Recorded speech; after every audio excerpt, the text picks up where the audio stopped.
Hello and welcome back to the live action Remorse podcast, the worst podcast in the world.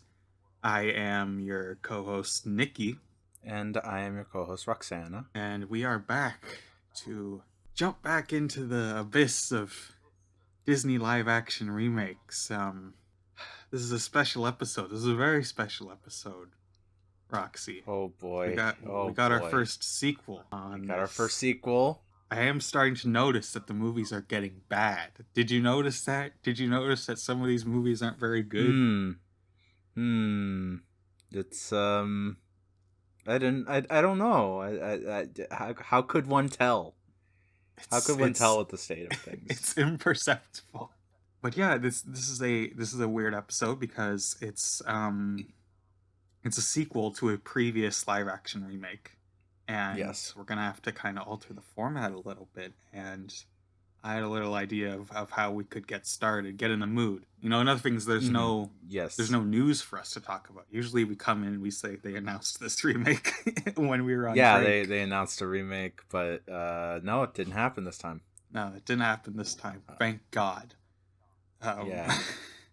So normally this would be the time where we talk about the original Alice in Wonderland, but we already did that. We already did that on the original episode. You want to? This is a sequel, so we can't do it. Yeah, if you want to go back and listen, the too long didn't listen version is we think the original is very, very good. Yeah. I'm still fond of it. Instead, I have prepared a topic related game for us to play. Well, for you to play, and for anyone at home can join along too. So, yes. You ever notice how they're always announcing movies, and you look at discussing film, and you look at the publications, and you think, how could this possibly be a real movie they're making?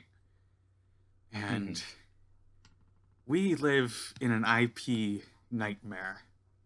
Yeah, it's still going strong. It's still going very strong. And so, one of my favorite hobbies, as Roxy's girlfriend, is gaslighting her, lying to her, making her believe things that aren't true. She's very gullible.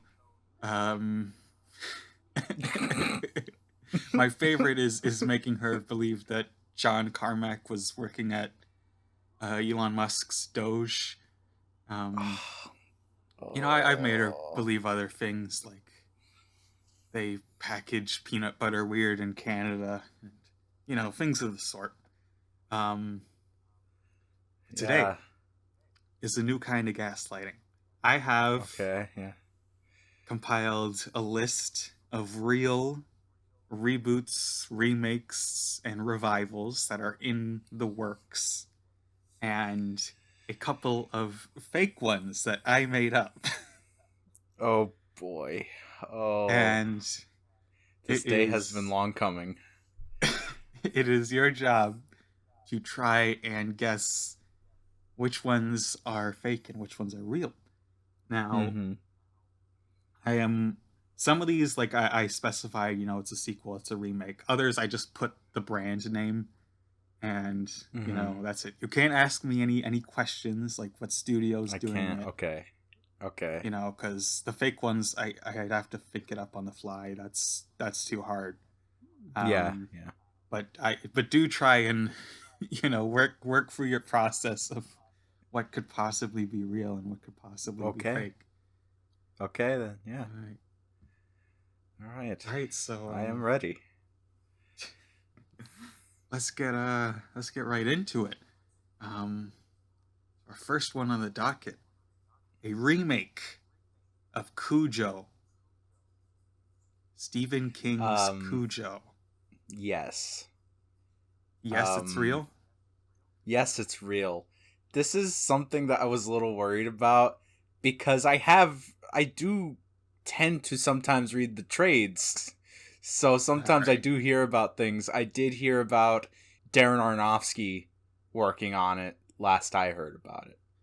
All right. I was a little worried about this too. I tried to pick ones that I was pretty sure you hadn't heard of. You can Okay, get all right, bonus yeah. points if you can tell me which studio is doing this. Oh, okay. I I can't remember specifically, but I wanna say it's Paramount. It's Netflix. It's Netflix. See, that's the problem. I still barely process Netflix as a proper distributor these days Yeah, because they're barely a proper distributor. They just upload content or whatever the fuck. We're in the content era, baby. they're giving fucking they're giving Del Toro's Frankenstein free weeks in theaters. Which Luckily, is crazy. I can't imagine how hard he had to fight for that. yeah, I don't know I what like he I did. know that I know they already want to take Greta Gerwig out back and whack her ass for wanting a proper theatrical release for her Narnia film. So, Yeah, you know, and that's Greta Gerwig, who, yeah, I don't know. But yeah, okay, I got to remember that streaming services do count in this. So, all right. I will keep that in mind. So yes, they are doing the Cujo remake. I don't know if Darren Aronofsky is attached to it right now, but Mhm. that's not important. Um, the next one, a live action American remake of Naruto. I want to say yes. I want to say at least at some point this was with Legendary. But is it Uh, some of these like I think were like in the past. I'm talking about ones that I would say all of these are have not been canceled. They're in development. Well, some of them have okay, probably been canceled. They haven't been announced to be canceled. All of these have been announced in the past few years greenlit at least. Yes. in the Okay, 2020s. I'm going to say at least currently because I know that Legendary let a lot of the properties they were working on kind of slip. I'm going to say Naruto at Netflix. You fucking got it, Naruto and Netflix. Ah, see, there we go.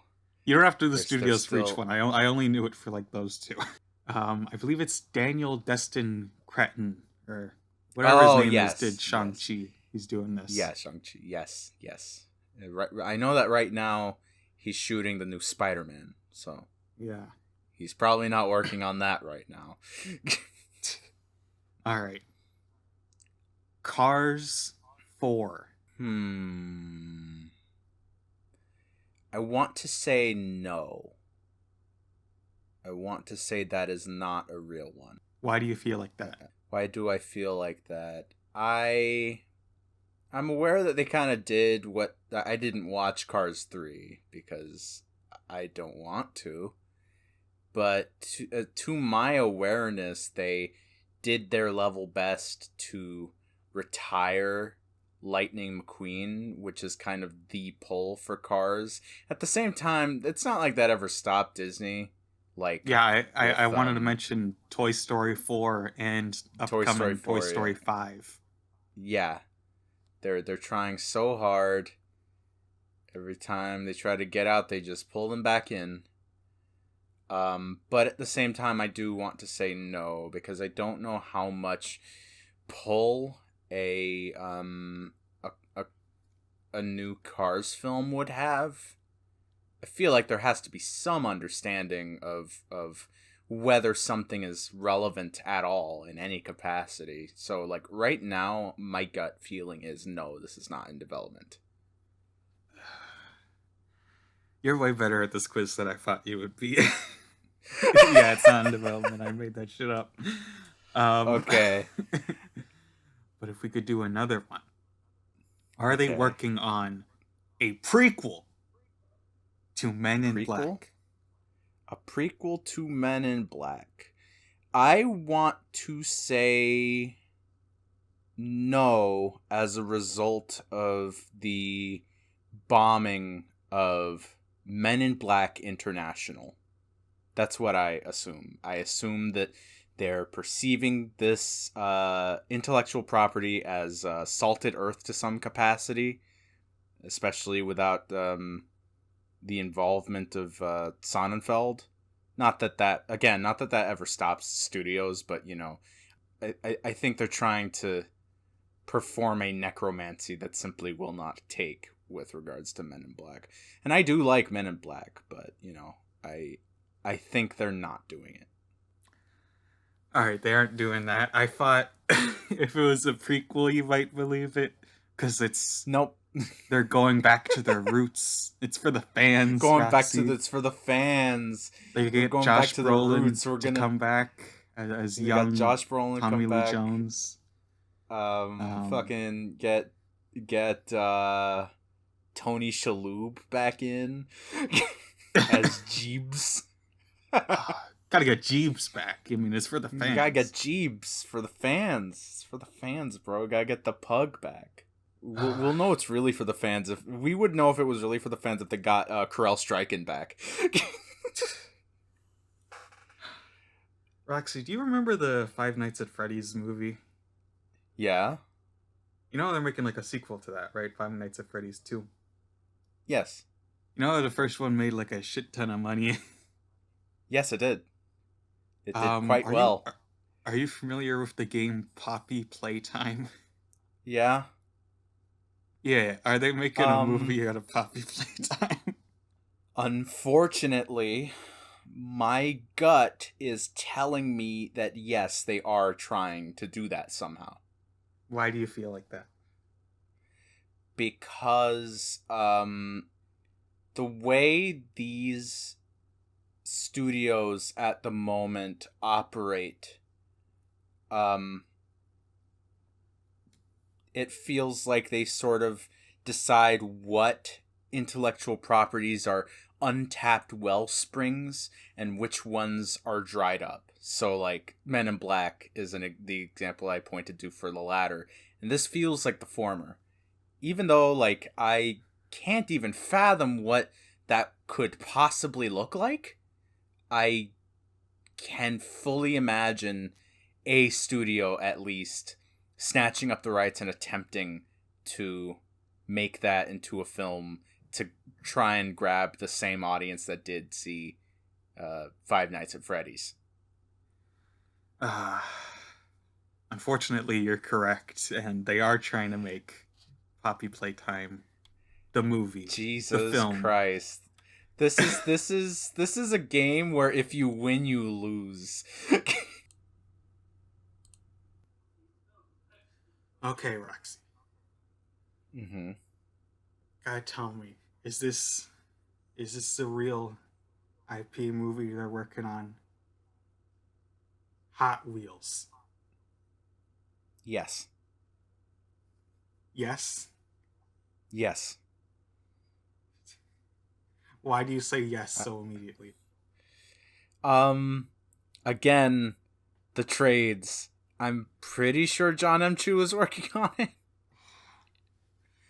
I might be wrong.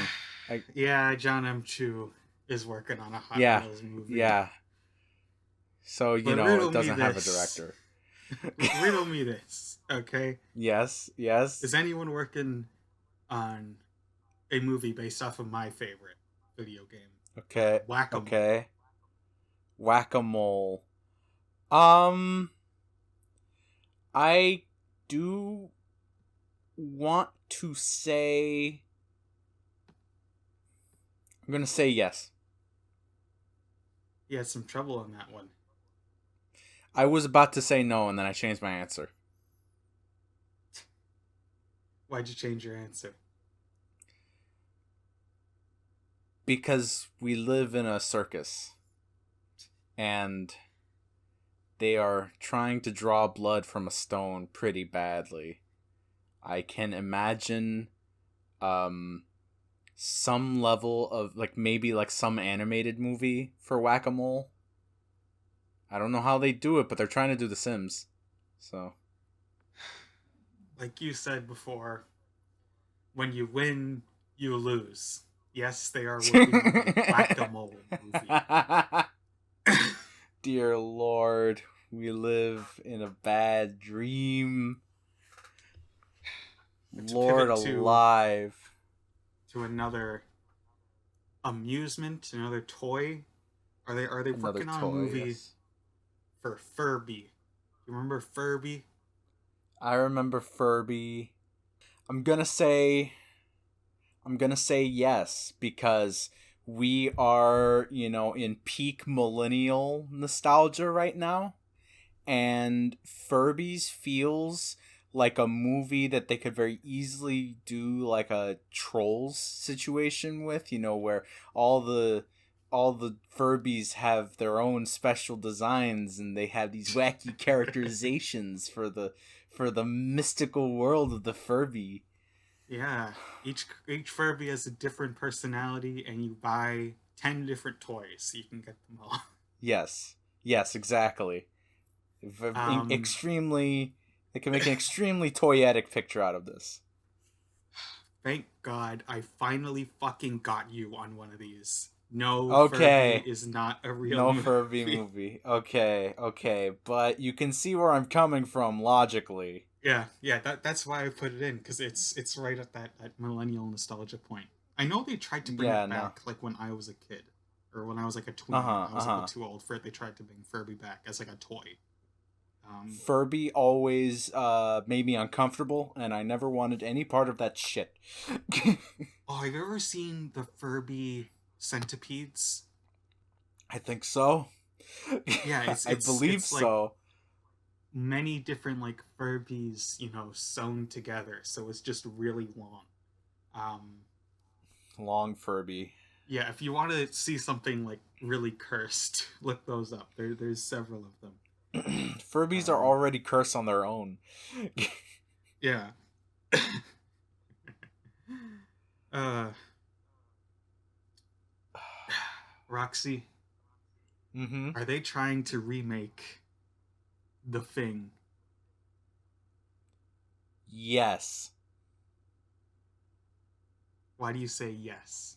Because it still has cultural cash and it still has just a really lasting legacy, not just among people who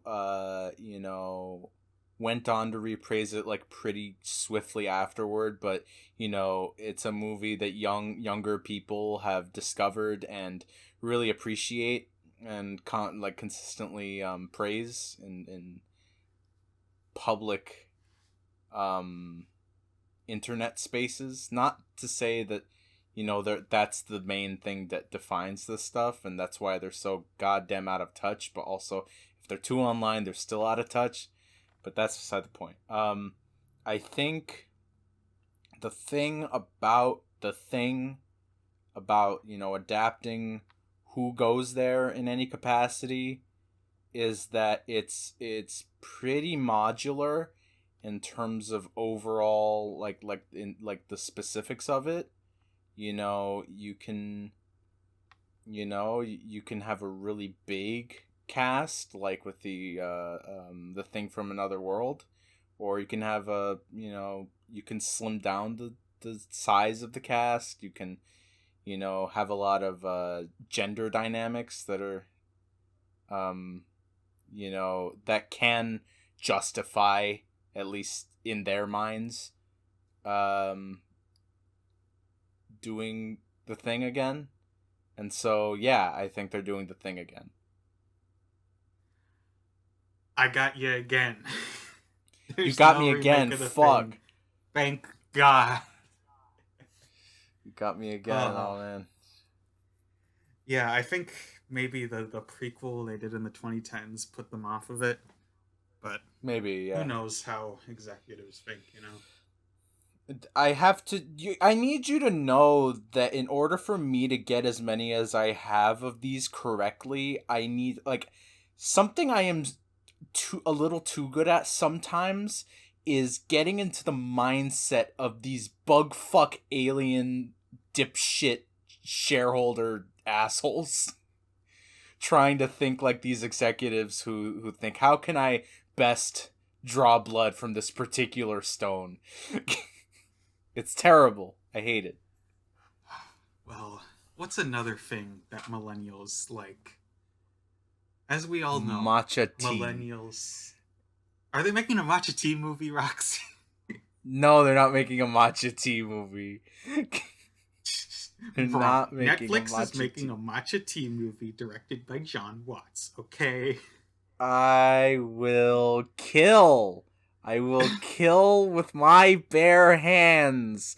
The spires of hell shall rise above and lay waste to the souls of those who have brought us into this cultural dead stop.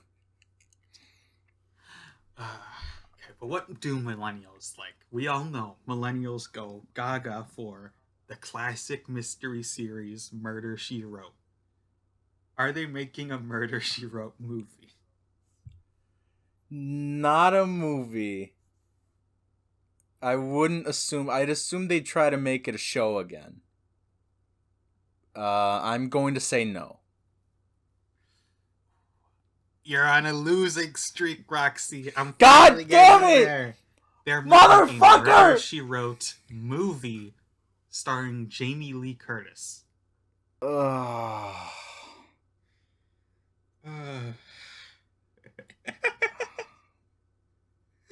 Uh, I really am. We're in the cultural dead stop. We're in a dead zone. We're in the fucking, like, stalker. You know, like, you go into the zone and everything's wrong.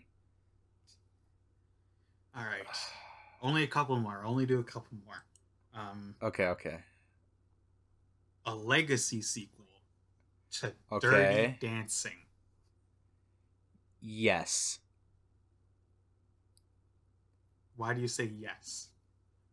I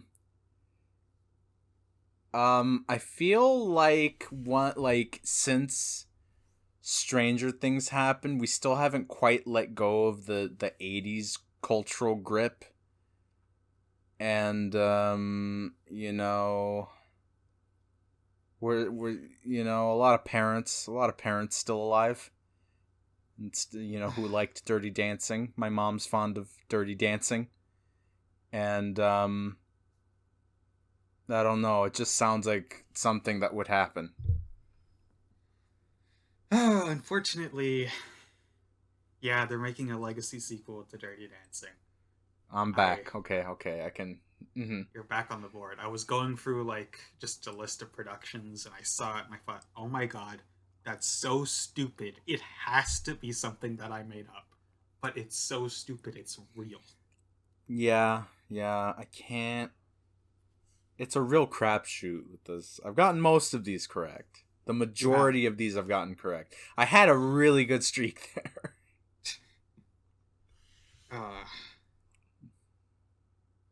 Okay, right. now for all the money.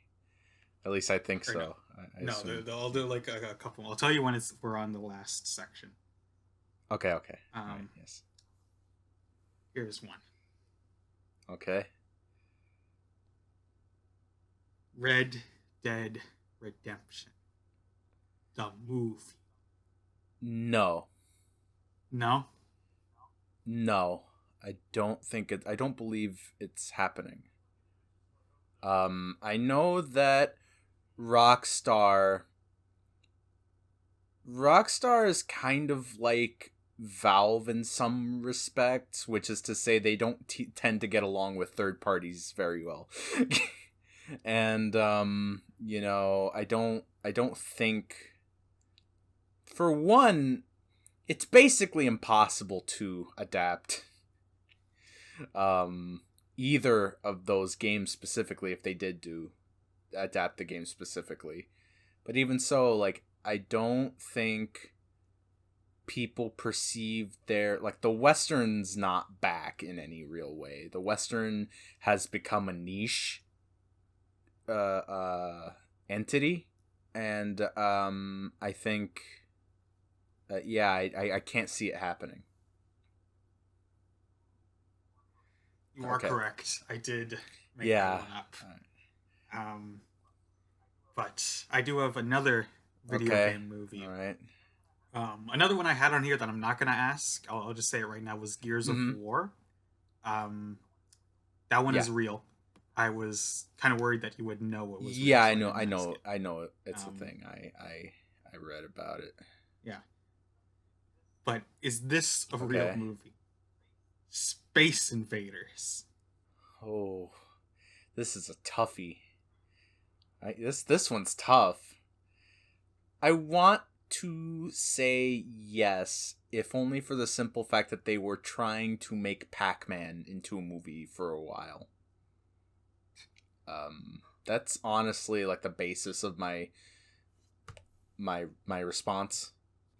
That's it. That's your logic. Yeah, that's my logic. It's they've, with regards to video game adaptations, there have been a number of attempts over the years to adapt fundamentally unadaptable games. And, it's a bad idea. And it's a bad idea in a way I can see an executive doing. You are correct. Okay. They are working on a Space Invaders movie. Yeah, because I want to die. Yeah, not on this list because I know you knew about it because I've talked to you about it. They're also working on a movie of Outrun, one of my favorite classic arcade games, which is just two guys driving. There's no story, there's no nothing. It's just two guys driving, and it doesn't even have any like cultural foothold. So why the hell does this movie exist? Yeah, I do know about this. To my memory, Michael Bay was involved. Yeah, he was. Yes. I'm not sure if he still is, but yes. I don't know if that's still gonna happen. We'll find out. Okay. I don't know. Next one. There's only we're getting near the end now. Okay. A prequel to Rambo.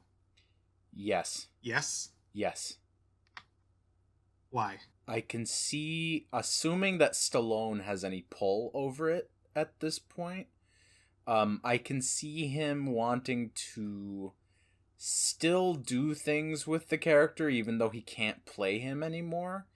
And I can see him specifically appealing to the kinds of people who wonder and think, what did Rambo get up to in Vietnam? Very, very appeal to the gives a shit? I don't give a shit. Who cares? I don't give a Who shit. Cares? It's not important. It's really not important. It's not important, but this is the world that we're in. You think it's stupid and no one needs this, but that's not the world we live in. So I'm going to say yes right off the bat.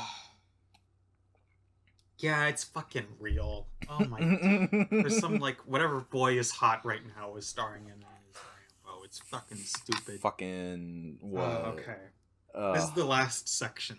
Okay. This is the last section. Okay, we're in the home stretch. So, Avatar 3 is coming out this December, yeah. Right? Yeah. Of course.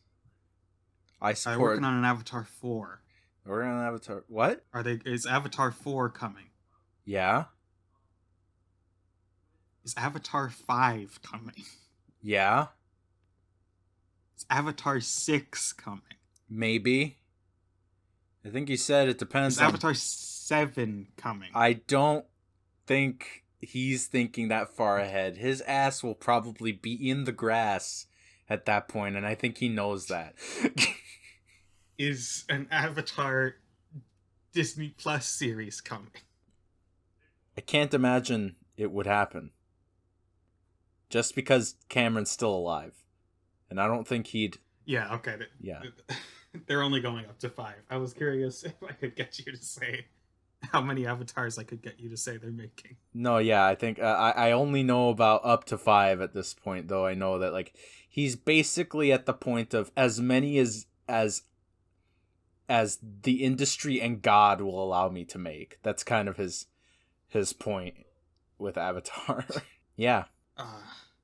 And that's the end of the quiz. Kind of anticlimactic. I thought you would deliberate more on Avatar 5 and 6, but no. I'm not an Avatar head. I still haven't seen the second one. You're more of an Avatar head than I am. I'm an Avatar head. Yeah. Kiri. Sigourney Weaver. So are you excited for the Whack-A-Mole movie? And Space Invaders? And Hot Wheels? Coco 2? Coco 2 is happening, yeah. Yeah. We are in hell. We are experiencing a stagnation, the likes of which I never thought I would see. Now we're here. Let me out. Nightmare, nightmare, nightmare. Speaking of Nightmare, Nightmare, Nightmare, Yes. you want to talk about the sequel to a reboot? Yes, I would like to talk about the sequel to a reboot, Alice Through the Looking Glass. Directed by James Bobbin. Yes, director of, I believe it's the recent Muppets films, right? The recent, Yes, yeah. he directed The Muppets and Muppets Most Wanted. Yes. And He Dora worked a ton movie. on. Yeah, he directed the Dora movie. He worked a ton on the Ali G show, which is probably why Sacha Baron Cohen is That in this. explains a lot. Yeah. Yeah, Yeah, he I was didn't like know one that. of the key creatives on that. I was not aware of this. But anyways, this was 6 years after the previous Alice movie, If they and wanted to we're back without strike, Tim Burton. if they wanted to strike, that iron was fucking cold as hell by the time they did that. Yes, I remember when this came out, I was thinking like, wow, that movie's so old. Why is the sequel only coming out now? Like for all right, this was 2016, right? Yeah. All right. So, for reference, when the first one came out, I was 10 years old. When the second one came out, I was 16 years old. That's not anything. Don't. That's a bad idea. Why? Why? I don't know why they didn't fast track it. It doesn't. I think this made money. I don't think it did amazing. Oh no, it didn't do amazing. It definitely did like below expectations. But I Yeah, think it might because have the been expectations were fairly profitable. very overinflated by the fact that, as we said for our first episode, it made over $1 billion. God help us. Okay, I was wrong. Yeah, no This shit. bombed. This was a bomb. It cost 170 million, and it made almost exactly 300 million. So the common thinking is that it has to gross like 2.5 times its original budget, right? So it would have had to make 425 million. So it was 125 million. And remember, loss. the budgets that we see that are reported on don't account for advertising. Yeah, well, that's where the 0.5 comes in the calculation, because they usually spend. Yeah. I don't like that. It's not. I've always hated that it's not in the budget, because like 0.5 is like, I'm sure not every movie is doing exactly 0.5. Some are doing way more. Some are doing way less. Whatever. But anyways, this movie is. Well, let's just, cut to the chase. This movie isn't very good. It is quite garish. And, I know that we talked about the first one being quite garish, but this one is quite garish. This one has Johnny Depp in top billing, okay? It is a nightmare. Let's just... Because, I don't really... Should we go over the plot, I guess? I guess we can go through it. I'll go through my notes. Yeah. We start with Alice fighting the Chinese. She laughs, but I'm completely accurate in there, No. That they are, she's fighting them, and the fact that they are Chinese is their only defining trait. Yeah.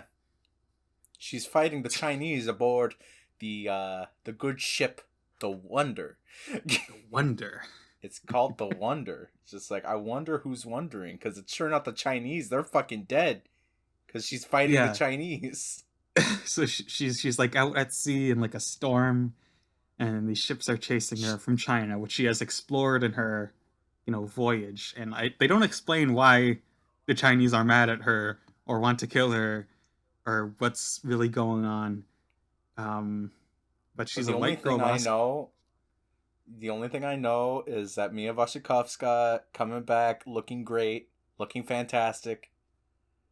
She is gorgeous in this movie. Yeah, she wears great outfits, great costumes. I believe Colleen Atwood returns and makes one of the loudest outfits I've ever seen in a movie this big. Yes, Colleen Atwood is the It is, costume designer again. She does a yes. fantastic job, maybe a better job than even on the first one. Yeah. I will 100% give credit where it's due. The costumes in this movie are fantastic all around. Yes. Yes. And yeah, she girl bosses Yeah, she and she she girl bosses a little bit too close to the sun. Um, yes, because she comes back causes from her problems, one might say. colonial expedition and she like goes to her company and the board of comically old white men are just like, my word, a woman on a boat? Oh Why? my god! What The sort of wind times are will we living blow in? her uterus outside of her.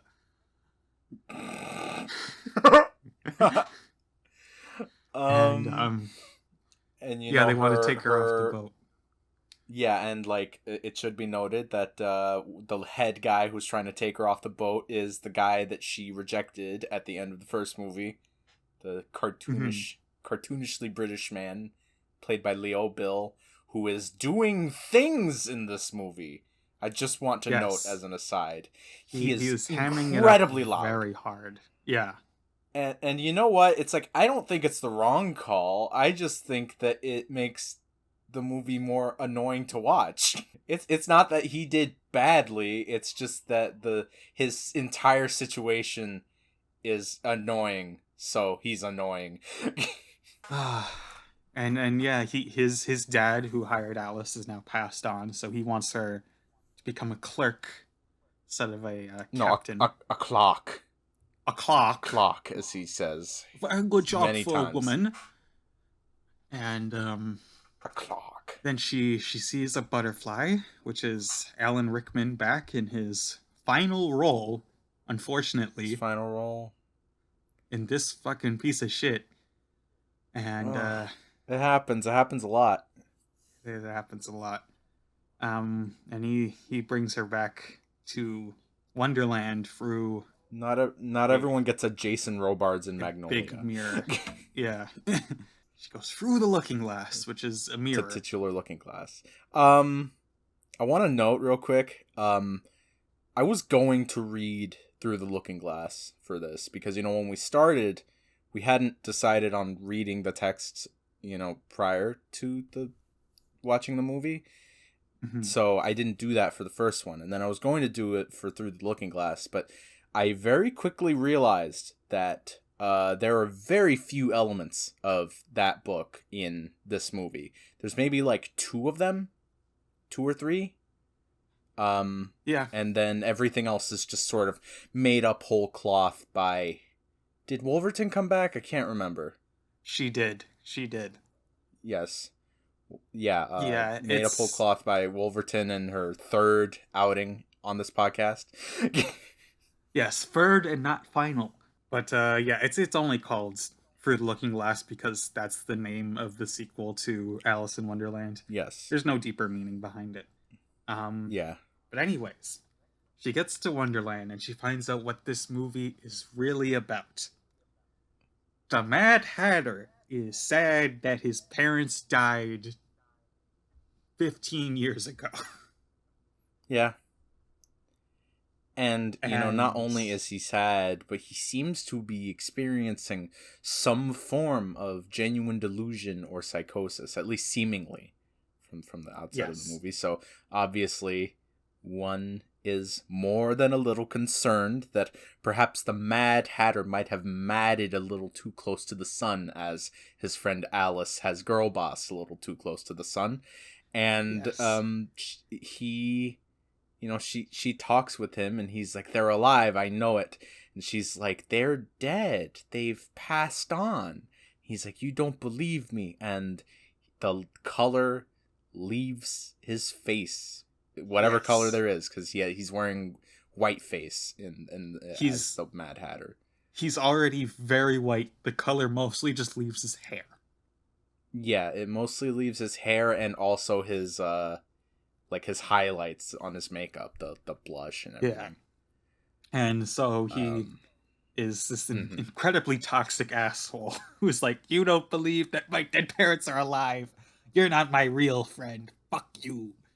And Yeah, that's pretty much it. That's exactly what happens. Yeah. and so Alice and the old gang that we all love from the original movie decide that she needs to go back in time to save his parents from getting killed. Yeah, this is a time travel movie, and Time travel picture. it's not a very good time travel movie because hey, have you ever wondered what Wonderland looked like 20 years ago? Well, guess what? No. It looks the exact same. I would have already assumed that Wonderland looked exactly the same as I would assume that a place like Neverland or Oz looked exactly the same 20 years ago. Yeah. It's not I don't think of these spaces in terms of like chronological cause and effect. I just don't. They're dream spaces. And admittedly, and I don't talk about my writing on this podcast, but admittedly, I have implemented such things whenever I do adapt such spaces, but you want to account for that in the aesthetic design of the thing, and this doesn't really do any of that. It's just a very heinously oniric space that is suspended from time, essentially, and so 20 years ago may as well have been 20 seconds ago. Yeah. It's the exact fucking same place. I don't understand. They don't do any fun time travel things. They don't do any fun time travel things like at all. Yeah, but she has to That's the point go of time to travel. yeah, she has to go to the time palace where Yes. whatever his name is, Time Lord Sacha Baron Cohen lives. Yeah, I think he's Father Time. I'm pretty sure he's Father Time. I don't know, and I don't really care. Either that or the Timekeeper. Fuck if I know. Yeah, but she says you have to send me back in time, and he says no. Can you give me the chronosphere specifically? Yeah, he needs Chronos device. The Chronos device. She needs to attach it to her chest, peel off her skin. That would be a better movie. That would be a better movie. Get me a Mia Wasikowska vampire movie, please. Yeah, get her back Wait in a Del second. Toro movies. Wait, she has been in a vampire movie. She was in Only Yeah, Lovers Left Alive. Oh yeah, there you go. But anyways, she steals it anyways. Oh, also, Father Time is dating the Red Queen for some reason. They don't really explain how they met or why they're dating, but they are, and she keeps asking for the Chronosphere so she can fix her own life. But anyways, Alice steals it. She goes through time, and the Time Lord gives chase while he's dying because she stole the Chronosphere and time is falling apart. And what the fuck is this movie about? Alice goes into the Wonderland verse. Yeah, she goes into the fucking Wonderland. Oh my god, this movie is so bad. She goes into the Sea of Time. She goes into the Sea of Time. Admittedly, the Sea of Time is a neat visual. It's a very, a few years earlier, and I mentioned this watching it, that Ken Ralston, who was co-senior visual effects supervisor on this movie, a few years earlier he had done Men in Black 3, and there's some pretty prominent commonalities between a few major set pieces in both of those movies, and those are some bits that I consider to be pretty neat. Yeah. But yeah. And anyway, she goes back to fucking when the Red Queen didn't get coronated because she was a little bitch. Yeah. And the Mad Hatter made her a hat, and her hair was too hard to hold the hat on. So I don't know why her disowned him. Now, I want to... Mm-hmm. It's very complicated. Okay, so I want to note something. Here we see the Mad Hatter's family, and one would assume, looking at him, that perhaps, his family too has the same rather pallid, borderline monochromatic Tim Burton pallor to their faces as the Mad Hatter does. No, they look like normal people with red hair. Yep. That's it.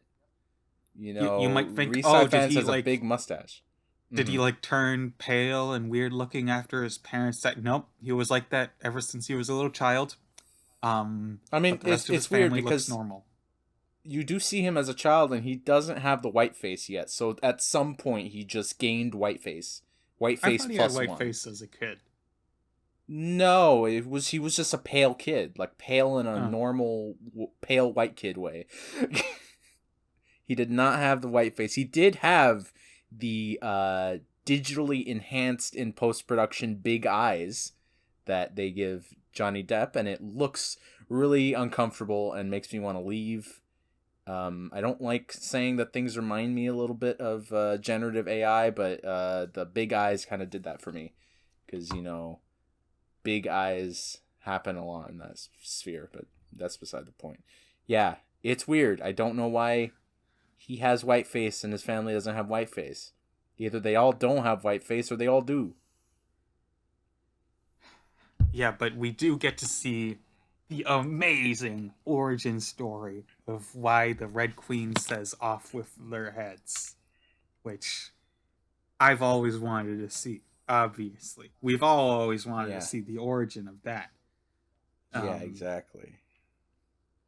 And we also get to see young Tweedledee and Tweedledum, and they're even worse. They're even worse because we have facial. It's not even like full like facial capture in the. At least I don't remember them having the dot markers when they were filming. I can't remember. It's not even. It's the performance capture stuff, and their faces digitally re-rendered and plastered onto these egg-shaped, horrible, fleshy egg-shaped bodies as before, but this time they're also de-aged. And they take on that horrific, poreless sheen of a de-aged human being.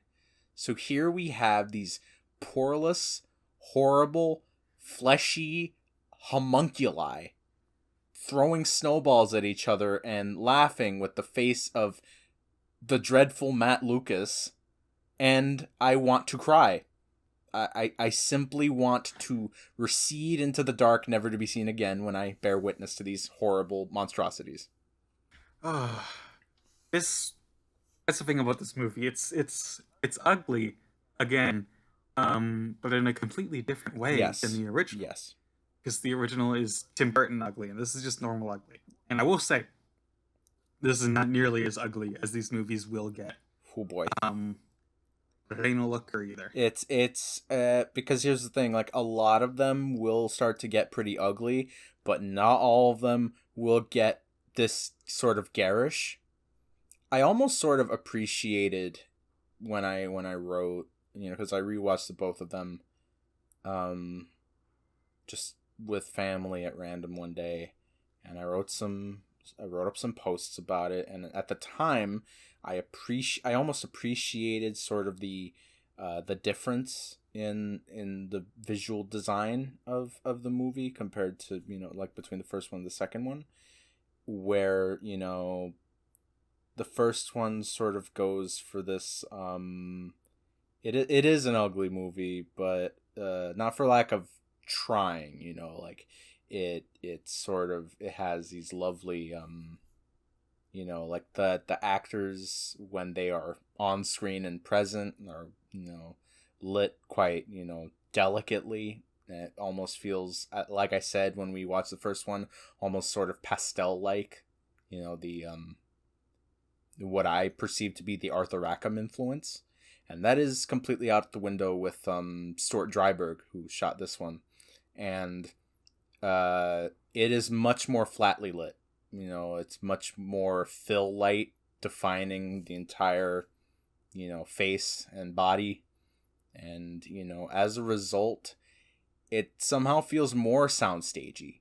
One thing I can actually give the first one is that, yes, a lot of things will look very strange, because you're not supposed to do any of that. But I do firmly think that the movie doesn't feel as permanently bound subconsciously to the soundstage as this movie does. You don't get as much of that terrible feeling, compositing that feels fundamentally separate between the background and the actor. And I'm not, again, this isn't the result of like talentless people. It's just a lot of bad decisions. A lot of the worst decisions of the first movie are roundly compounded by the elaborations on those decisions in this movie, and it looks pretty bad as a result. Mm-hmm. Almost all of this movie is, CGI environments, Yes, it's a and full digital even when background it doesn't movie. really need to be, Mm-hmm. like the Time Palace, or just other, like, in the fucking forest or whatever, Yeah. and very, very rarely does Mia Wasikowski actually look like she's in this Yeah, environment. no. It is not lit properly. It's just not composited well. It's fucking. It looks bad. It looks bad. It looks bad, and And I'm pretty sure to date this is the last work of Ken Ralston as a senior visual effects supervisor, which is very upsetting. I'm gonna throw a real curveball at you. One of Ken Ralston's most massively influential jobs within Hollywood cinema is Who Framed Roger Rabbit. That's right. He supervised the visual effects on that movie with Richard Williams. Jesus Christ. He also did the first one. Um, I love when I get to throw a crew member, like a crew member's previous work at you when we're watching a bad one of these, and you're just like, what are we doing to our most talented people? I don't. Barry Jenkins is the one that hurts the Yeah, most, but we yeah. aren't there yet. And I don't want to be mean about all the contributions to, like, I think the Sea of Time is this tremendously intricately rendered, massive, elaborate,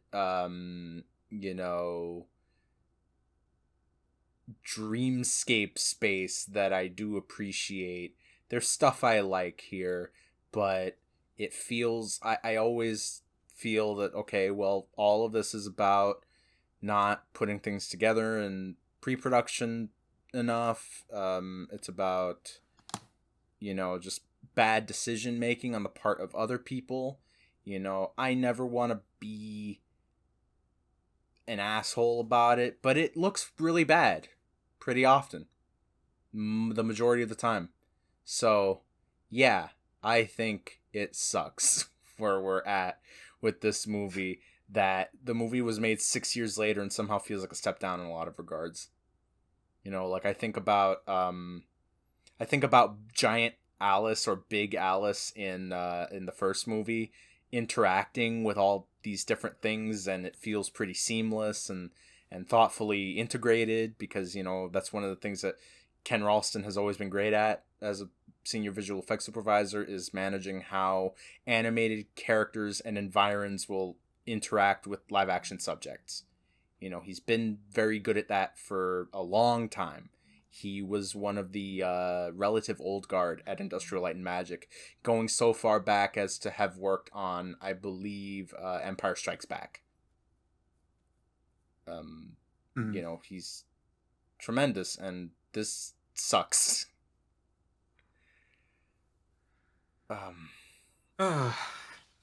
What else? What's this? Okay, so next she finds out that the reason the queen is in a feud with her sister is because of something that happened when they were kids. Yeah. Then she goes back in time again to when they were kids and tries to stop it from happening, but she can't stop it. And that's how time travel works in this, by the way. Yeah, it's a That, fixed point thing. which doesn't make sense because the Red Queen later comes back to that time herself, and she clearly wasn't there before, and that doesn't seem to destroy the timeline. They're able to fix it, but let's not worry about that right now because it's a time travel movie. You don't need to worry about that. I want to note that the specific thing that happens between her and her sister is that it was a strawberry tart, right?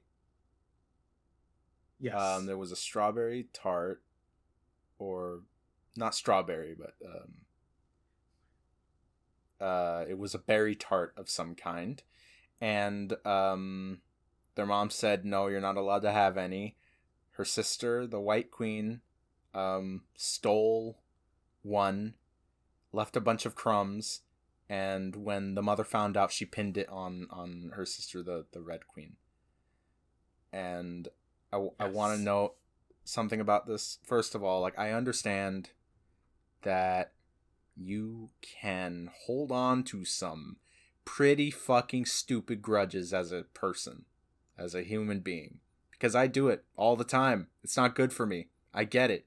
But also sometimes when you are writing, I guess, a certain style of narrative, like when you're writing this really big adventure, right? Because that's what this is trying to be at heart. It's a big adventure.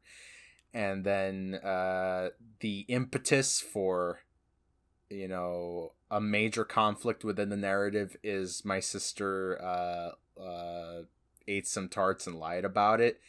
It feels kind of thin, I guess.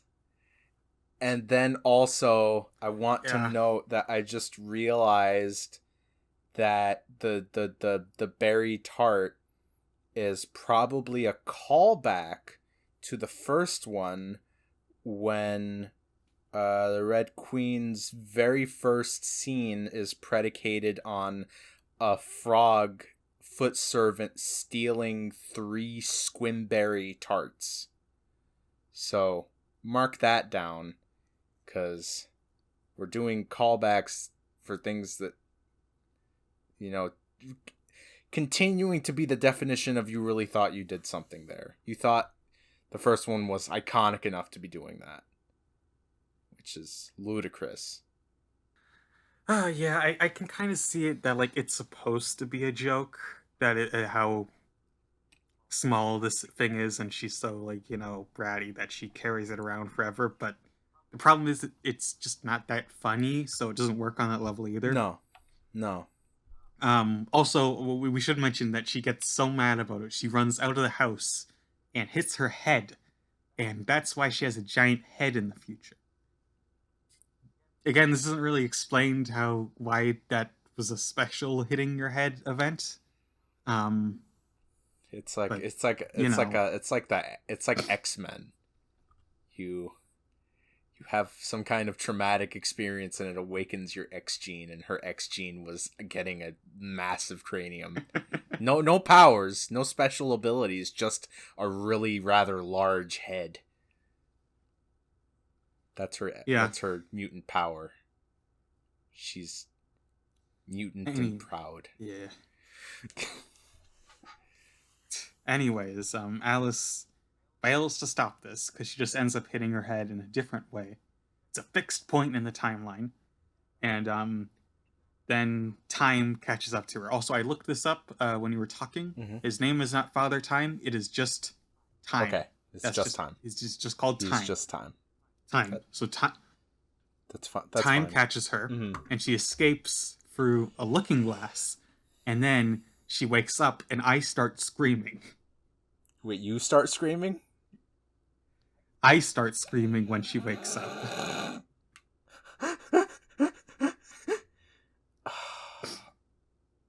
I don't understand the following scene. She wakes up. So let me tell you guys a little bit about the cult classic video game American McGee's Alice. Yes, okay. Go on. So, it is a game which is a reinterpretation of Alice in Wonderland. So, the young Alice, um, her house burns down, and she's the only survivor. Her parents die, and she's injured, and she has a lot of she's very disturbed mentally. So she gets locked in an old Victorian asylum, because this is still a Victorian England, and she spends years there, and they can't treat her or get her to be normal again. And eventually she retreats back into the Wonderland in her head because of her trauma, and now it's all distorted and darker. We briefly alluded to this in the first episode, and I forgot to bring it back up. Yes. But yes, it is a darker interpretation of Wonderland that actually has intent to its darker elements, and actually looks good. Yes. And anyways, what happens here at this part of the movie, Roxy? Alice awakens in a mental institution. Oh, an old abusive Victorian one? Yes, an old abusive Victorian one. Oh, and when she talks about Wonderland, they think it's a delusion that she created? Yes, that's exactly what they think.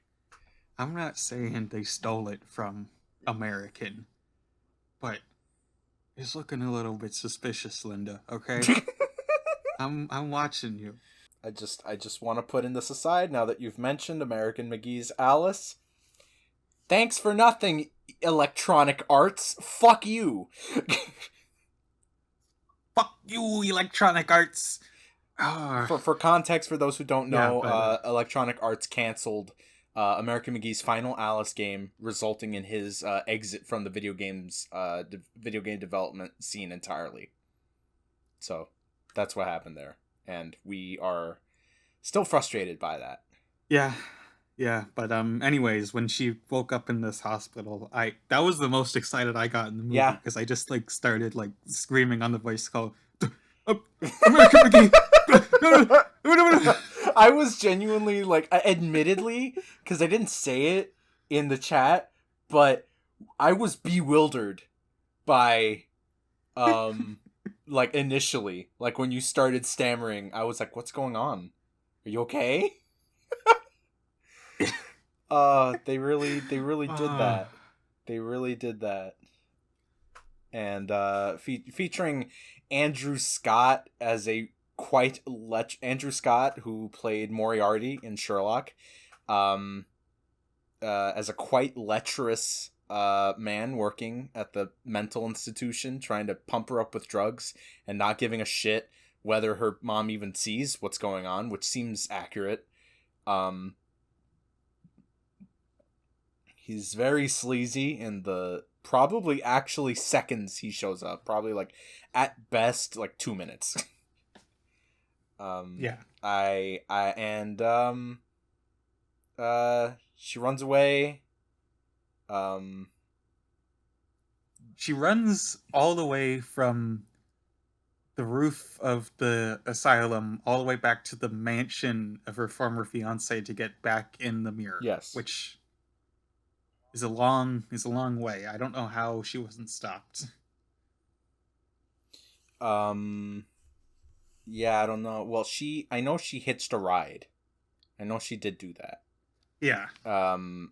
Now, you may be wondering, doesn't the waking up in an asylum part imply possibly that all of this isn't happening? Probably. Are we gonna engage with that? No.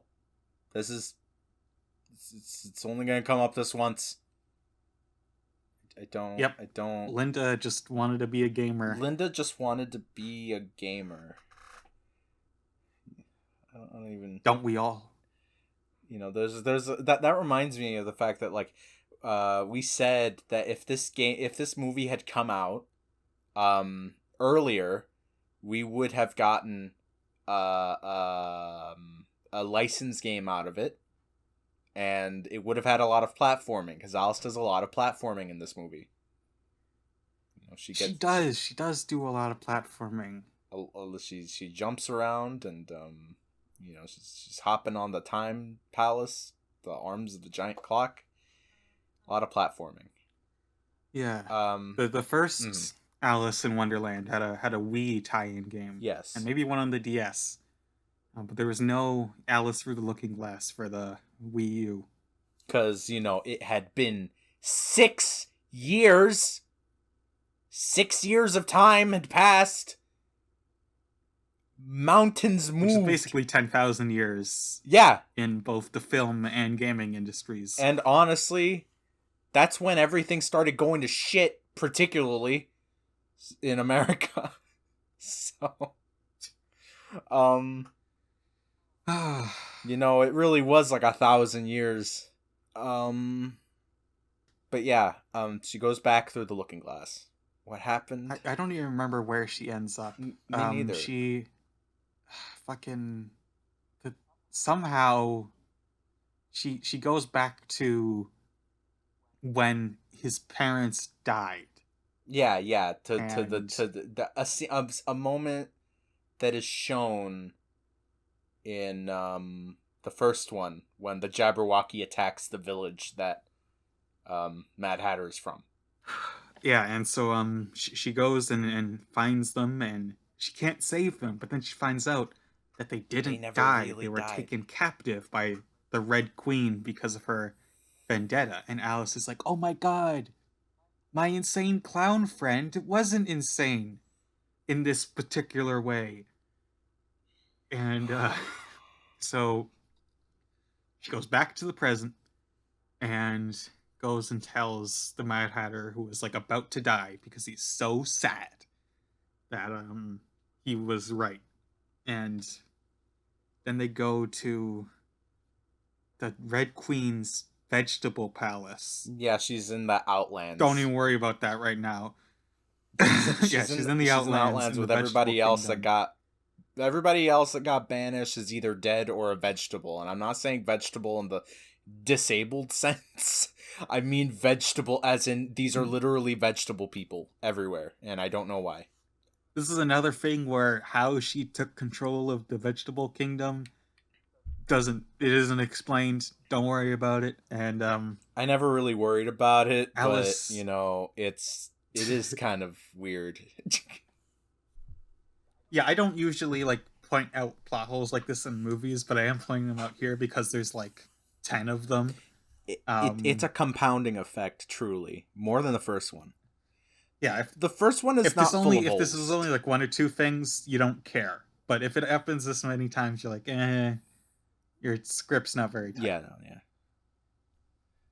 And she finds his family trapped in an ant farm. Yes. And they're all shrunken down in the ant farm. Considering that they're not from the Outlands and came over from somewhere else, you could consider them an alien ant farm. You could consider shutting up, okay? Consider that. Never.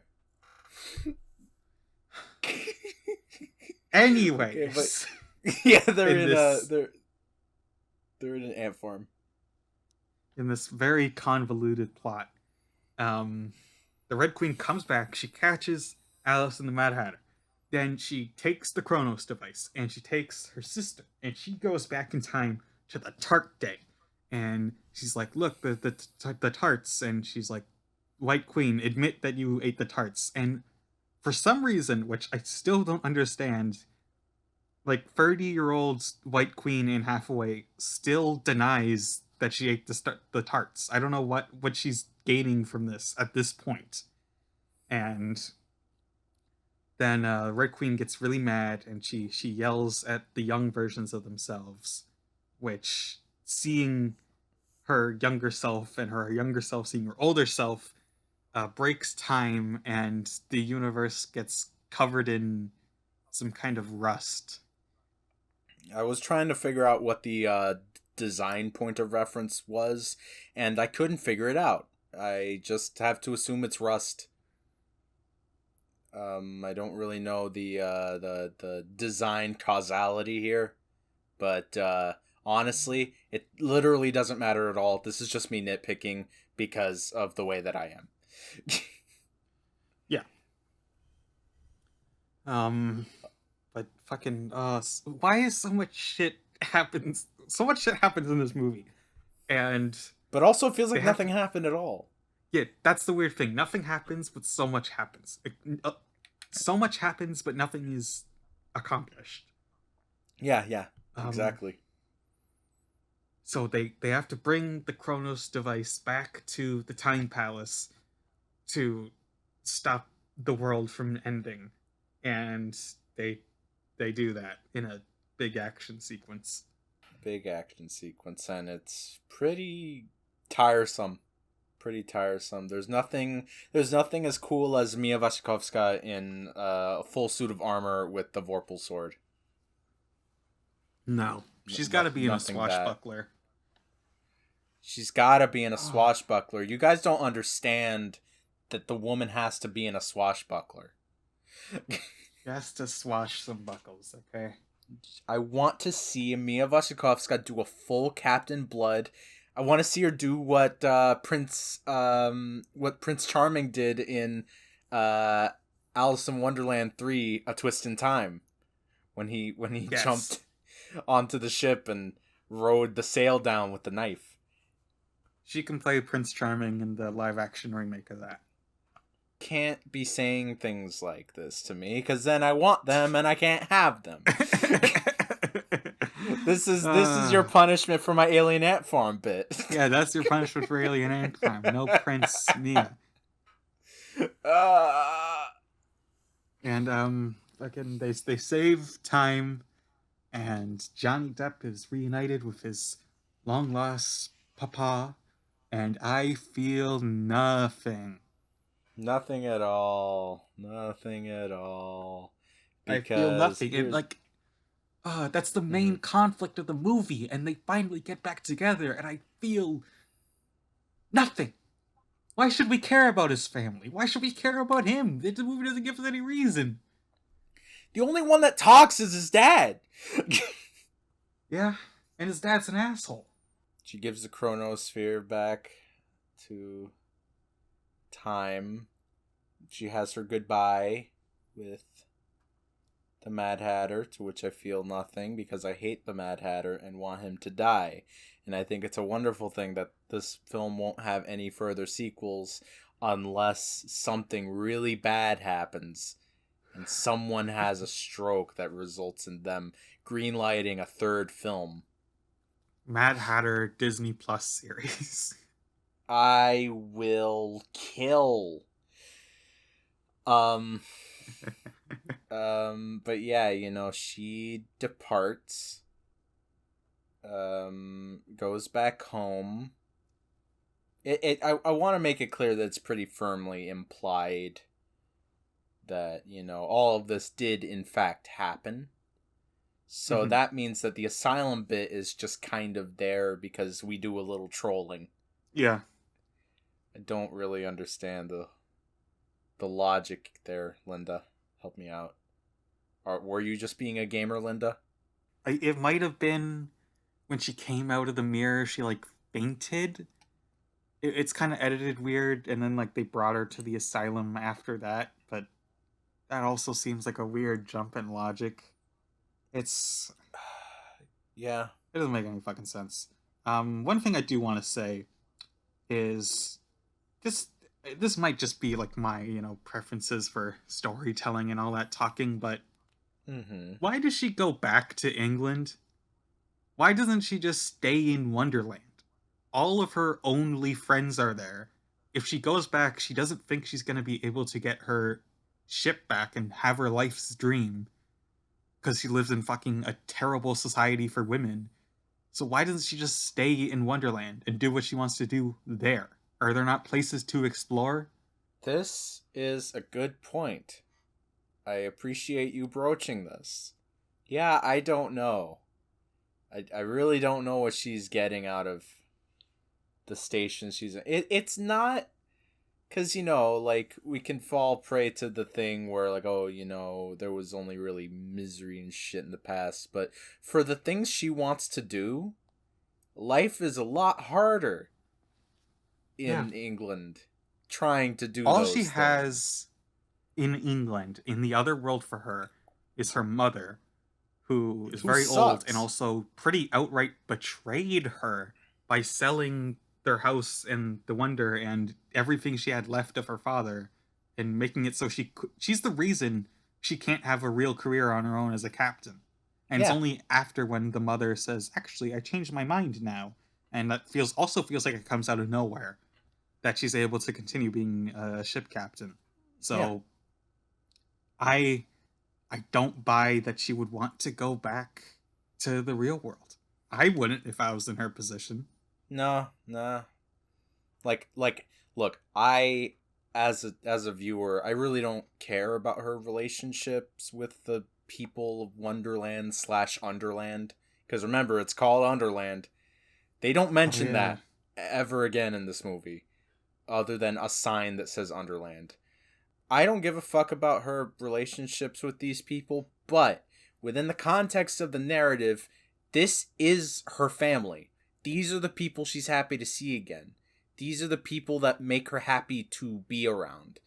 She is good Yeah. friends with the Hatter and with the White Queen, and these are her friends. These are her family, Yeah. and And sh another thing, this isn't like a case where like she says, "Oh well, I've come back now. I'll come see you again." No, like they pretty explicitly say, "We probably won't see you ever again." yeah, yeah. I don't really understand. I genuinely don't. And this kind of reminds me, like, you know the Oz books? Um, Yeah. do you know how ultimately those resolve with regards to Dorothy and Oz? She ends up living in Oz. Yeah, she ends Moves up the whole living in family there. Oz. It's specific. It is funny in the context of that. Just as an aside, I find it funny that that only happened because the world kept pulling her to Oz so many times. She was like, "Fuck it, I'm not moving. I'm not going anywhere. You keep wanting me here, I'll stay. It's Well, more her effort." girlfriend lives there too, so you know, Her girlfriend. Oh, true, true. Ozma. Yes, but yeah. I don't really understand why she doesn't stay either. Very strange. And And yeah, she gets her boat yeah, back, that's the and that's movie. it. That's the movie. The first thing I want to say is that Johnny Depp is fucking god awful in this movie. He might be worse than the first He's movie. He no, is he is so annoying. the worst. I think he pronounced his lisp more, Oh yeah, the which lisp is so fucking dumb. I hate it. I hate how I think one thing that I don't know if we gave the first movie credit for is how the lighting design of the first movie overall offset the garishness of the Mad Hatter's design just a hair, like just a smidge. Mm-hmm. Like there was at least an understanding of how this makeup should be lit, and the lighting scheme is so flat that it makes his makeup look so bad. He looks horrific. I dislike it greatly. I dislike looking at it. My eyes hurt. It's like actual eye strain. And that's not even because it's really colorful. It's just because when you have with the flatter lighting and the greater saturation, um, the elements that pop a lot more than they did in the first one. So it's just not pleasing to look at like at all. No. So he feels worse as a presence. Depp is worse as a performance. His entire arc is at best kind of interminable and at worst insufferable. I don't I care about this guy, and I especially don't care about his family. and I firmly believe this. I don't want to be weird, right? But I want to be clear. Like, this is intended to be a family picture, It's a family picture that is centering children, it's centering kids. And Hmm. I'm not entirely sure about a plot that is predicated on someone not accepting their loss, and then it turns out that they're actually alive and he was right all along. I don't feel comfortable with that, like, really particularly. I don't know if I'm barking up the wrong tree here, if I'm coming off No, reactionary. I think that makes sense. You know, as a kid's movie, he not only does he not accept that his family's passed on, he also doesn't accept that they weren't great parents. No, no, not at all. His dad does nothing to really earn. I mean, he was in an ant farm for several years, and that would drive anyone bug fuck nuts. I don't know why he's doing pretty normal after several years in a goddamn ant farm. Why did they But even let her take the ant farm to the Outlands? Did she just have that in her bag? she didn't even have a bag. They cuffed her on the spot Yeah. and just took her to the Outlands. Oh, one more thing. In the Outlands, we see that she Oh, has killed Crispin Glover. yes. We forgot to mention that. We you Crispin see his like Glover. skeleton. Crispin Glover is not appearing in this film. I wonder why. I Uh, wonder why. couldn't get along with Robert Zemeckis. Robert Zemeckis. That's a whole other can of worms. Oh, we're coming back to Robert Zemeckis in the future, let me tell you, because remember, he directed Pinocchio. Pinocchio. I'm not really comfortable with the position that this movie takes, and its, with regards to its whole narrative. Um, like its central conflict is predicated on not letting things go. It's kind of weird, right? Because the movie is about not letting things go. And then like that's what the movie is about in its entirety. You know, Alice can't let go of like the house and the ship, and that's not like a bad thing innately because her mom, as mentioned before, betrayed her.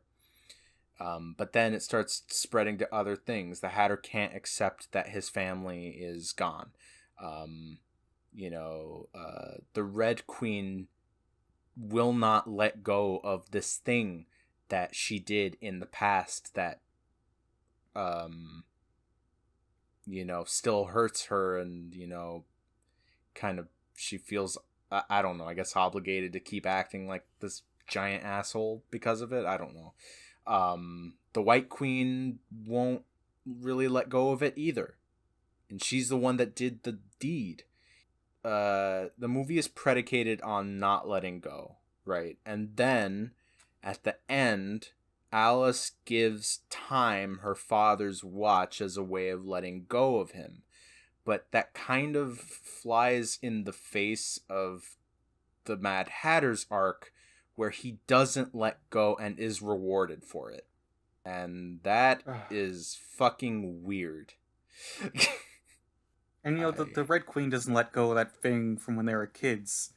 And the message of like their arc isn't, oh, she should have let go. It's, oh, the White Queen should have apologized at some point.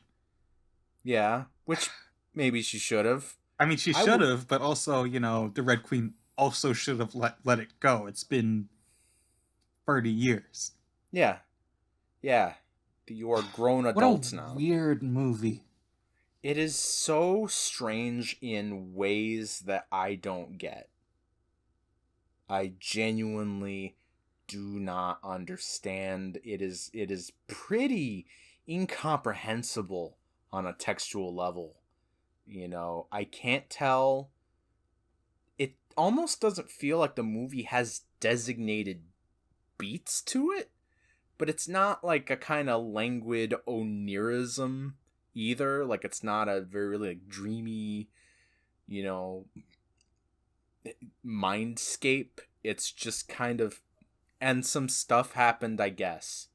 It is very non-committal, extremely, and as a result, combined with the textual structure of um nothing really happened. Nothing really happened. When the least I can say about the first one is when I revisit it, I feel like I watched something.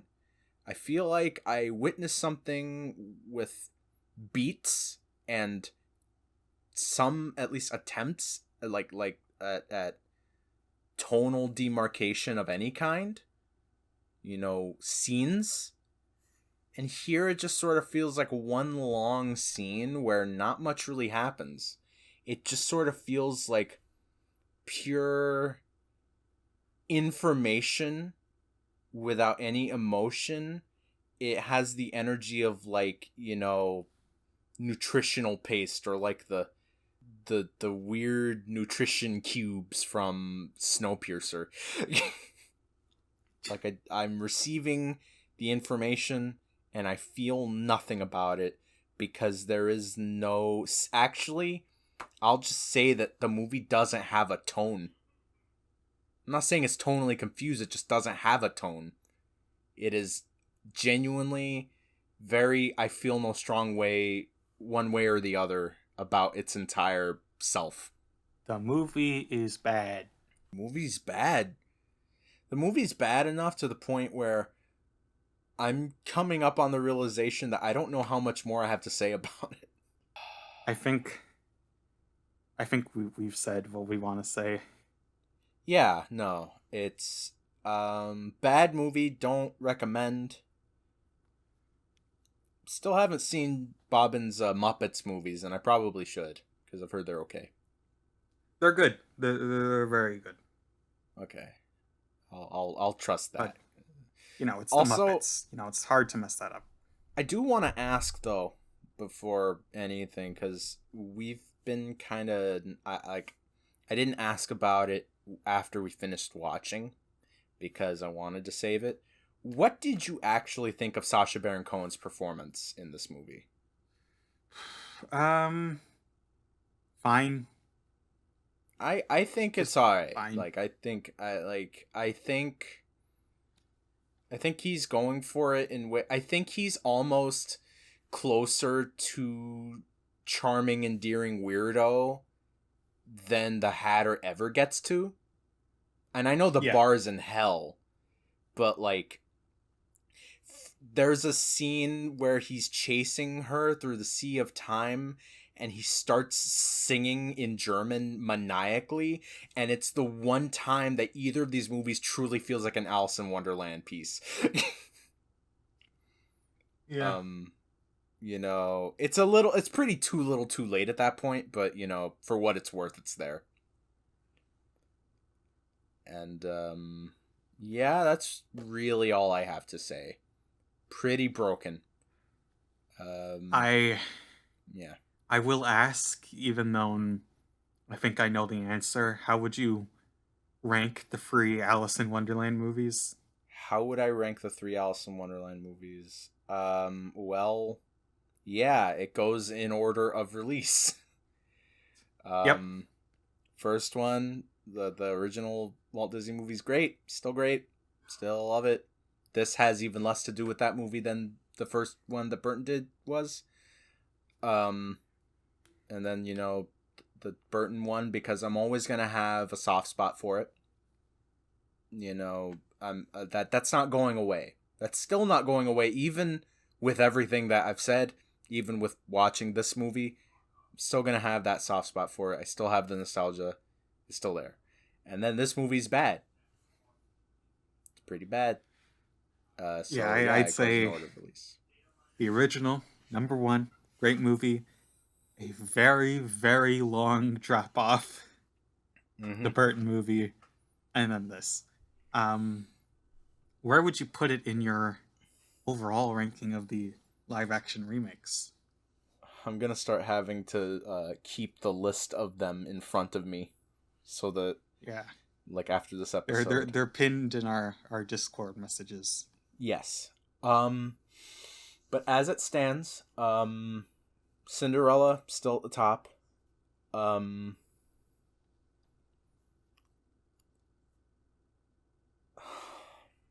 Yeah, Alice in Wonderland, Maleficent. No, not Alice in Wonderland. Cinderella, Maleficent, Alice in Wonderland. Um, which ones? What were the other ones you've seen? Jungle Book. Jungle Book. Is that it? Yeah, and this one. And this one. Yeah, in that order. I'm gonna change my ranking from the previous one. I still have Cinderella and Maleficent as 1 and 2. Mm-hmm. I had Alice in Wonderland as 3 and Jungle Book as 4, but I'm actually gonna swap those. I'm gonna put Jungle Book at 3 and Alice at 4. I think I've sat on the Jungle Book more. I like it a little bit more now. It's the two Alice movies are so broken in so many ways. You know, I look at the They Jungle are. Book and it works. You know, it's a movie. It functions. You It can functions as watch it without your brain breaking. Yeah, and it doesn't have like severe subtextual compromises the way the Alice movies do, or just textual Yeah. compromises. Yeah. And then yeah, my bottom two are Alice in Wonderland and then Alice Through the Looking Glass. Yeah. No, yeah. I fully understand that. But you know what? We have two things. We have Mia Wasikowska dressed as a knight in the first one, and we have the outfit she wears on her ship. Yeah. With the little tie and everything. She looks fantastic. So It's ultimately, great costumes. Mia Wasikowska and Colleen Atwood innocent. Yeah, That's my I'd say overall. Yeah. they both put in their work. They did put in the work. Wasikowska tried her best with whatever this is. Anything else you want to say? Fuck Electronic Arts. Fuck Electronic Arts, man. Fuck Electronic Arts. Electronic Arts. You cost us American McGee, you fucking assholes. And also read Akira. And also read Watchmen. Yeah. I agree with all that. Also, if you're still listening, I assume you like the podcast, and not many people know that we are on Spotify. Yes, we are on Spotify. Our podcast is published on Spotify. So yes. If you prefer to listen there, that is an option if you are not aware. Yes, I will. I do upload them on Spotify shortly after Nikki uploads the episodes to her channel. Next episode, we'll be taking a look at Pete's Dragon, directed by David Lowery. Yes, we're gaining a bit of a reprieve for a little bit. Because that movie's not broken and quite cute. It's slight, but it's good. We'll get to that soon. I have not seen either the original or the remake. I don't know about the original, so I guess I'm gonna be seeing that soon. I'm a little scared, and I know it's not technically like that's a live action animated movie, like it's a hybrid film. But you know what? It counts for the trend. I do believe it counts for the trend. Yeah, I thought about maybe not including it, but also, we just had 2 rough episodes, and if we go straight to Beauty and the Beast, that's gonna be the worst one yet. And we're gonna die in that episode. We're going to be in the mines. We're gonna be in the mines real bad. We are about to hit the precipice, everyone. We're about to go through it. It's gonna happen. We're gonna hit the bottoms really fast. Them's the fucking pits. Oh. But, yes. I think that's all. Alright. Thank you for listening. Yes. And I'll see you next time.